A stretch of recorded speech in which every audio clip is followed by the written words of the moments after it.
Welcome back, it's your guy Engineer Mojo with another tutorial video.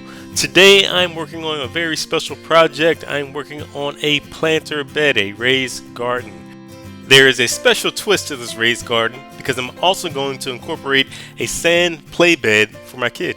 As always, a full tool list is displayed on the screen. Also, a tool list is in the video description down below. And also, as I'm going through the video, I will highlight some things I use and some tools and some tricks I use to make this go a little bit faster. In this set, I'm just working in my garage. I start off in my garage, laying out the actual base of the raised garden. Now, I wanted that kind of interlocking look of the pieces. So you'll see as I'm laying it out, you'll see how I interlock the layers. And now what I'm doing is I'm starting this out in my garage. And I'm starting the base layer in the garage because I know it's a nice flat ground and it's an easy working surface. So I'll start this here before it gets too heavy. Then I'll transplant this base frame back to the yard to finish the rest of the build. Here's a close-up of how I'm starting off the frame and the interlocking of the 4x4 posts that I'm using. Next, I'm setting up the corner guide rails. This will just help me keep the bed nice and straight as I'm going up in the courses. Also provides a little rigidity in the frame so that there's less twisting, especially as I'm moving this back to the backyard. Also, as I'm setting this up, I want you to take note at the size that I'm using.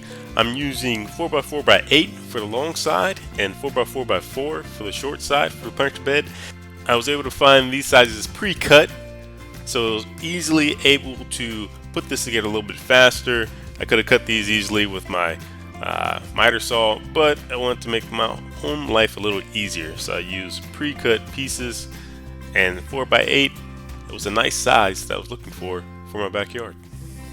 Here's a quick montage of some of the connections I'm making.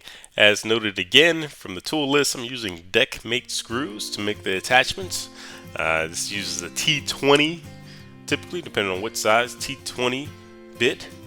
And just make sure you get a good quality bit because these Torx bits will strip on you if you don't have a good quality one. So get a good quality T20 or just in general, a good quality bit, whatever bit that you're using for the head, just a good quality one. It'll save you tons of hassle while you're building your planter. As mentioned earlier, I am creating a sand play pit for my kid. He loves the sand, playing in the sand, and I want him to get interested in gardening as well, so I figured I'd put the two together.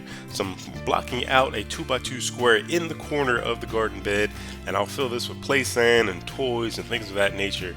That way he can enjoy the sand as well as the garden, and we can kind of play together at the same time, and then he can garden a little bit and I can do the sand thing.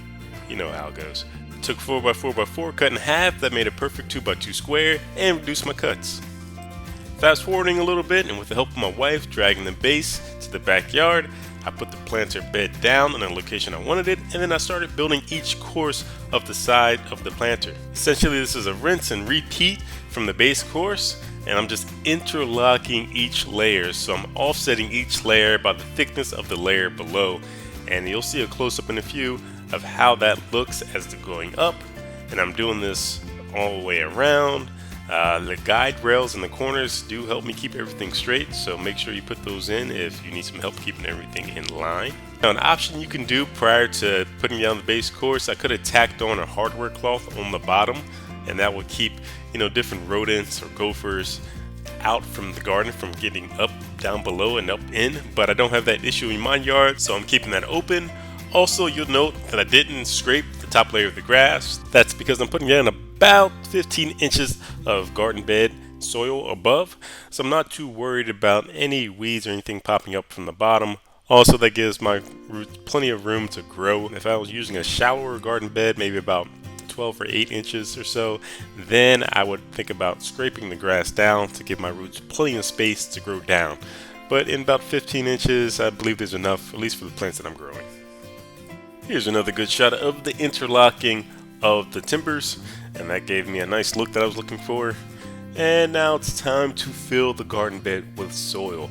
I just went to my local big box store, picked up a couple bags of soil made for garden beds. I'm not sure if it really matters, but if you have any tips on what kind of soil to use, please comment down below. This is a framing tutorial, not a gardening tutorial. So any tips about how to make my gardening better, please let me know down below. But I picked up some garden soil from my local big box store, laid it out where I wanted it, and started the filling process.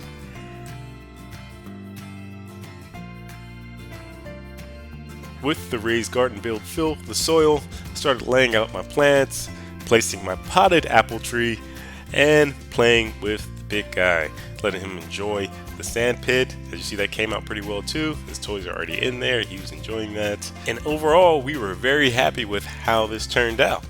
Well folks, that concludes this DIY and showing you this little quick tutorial on how I chose to create this raised garden bed.